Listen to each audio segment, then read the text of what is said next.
atao anatin'ny fankalazana ny fety pirenena tanteraka zao koa miarabana ny tokantrano tratry ny tsaramanitra ary atao anatin'izay andro fety izay hatrany dia mahafaly anay hatrany ny manolotra anao ny mety ho toetriny androntsika zany atao anatin'ny telo andro avy indrindrindrindra moa zany ny androny rapitso izay saika manerana ny nosy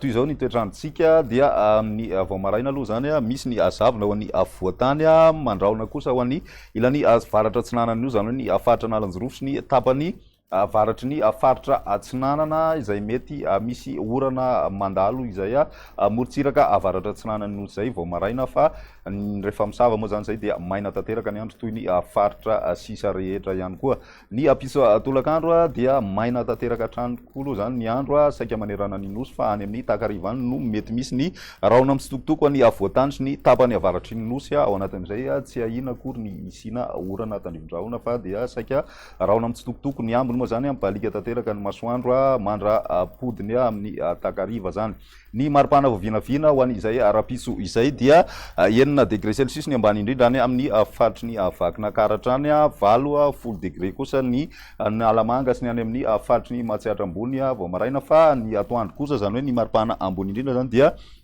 manodidina ny 2 degré celsius misy fiakarana kely ihany koa izay ho an'ny morotsiraka atsinanana nosy satria dia mahatratra any amin'ny 9 degré celsius ny maripana ambony indrindra vao vinavina amin'ny morotsiraka atsinanana ny any andrefana moa zany mafana hatrany ny andro mahatratra any amin'ny 2 degré ny any abetsiboka sy ny any amin'ny faritry ny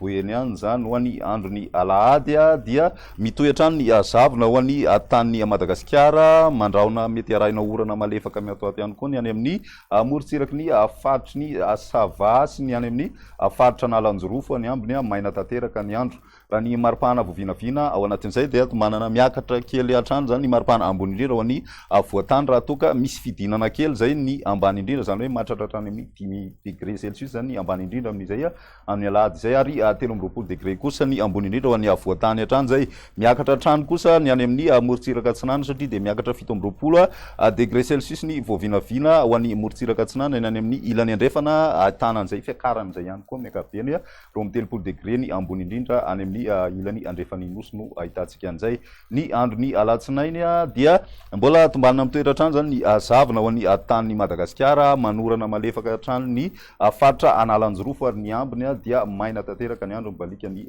masoandro ny maripana voavinavina amin'izay androny alatsinainy izay dia somary tsy de mihetsika firy zany ny maripana raha mita amin'ny androny alahady ho an'ny morotsiraka atsinana sy ny voatany zay ny any amin'ny tapany andrefan'ny anosy kosa zany ny morotsiraka ny faritra atsimo andrefana ny faritry menabe no miakatra kely izay maripana izay satria dia mahatratra 30 hatramin'ny 2 degré ny maripana voavinavina amin'izay androny alatsinainy izay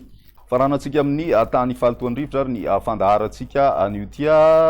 na dia nahitana fiakarana kely aza ny zay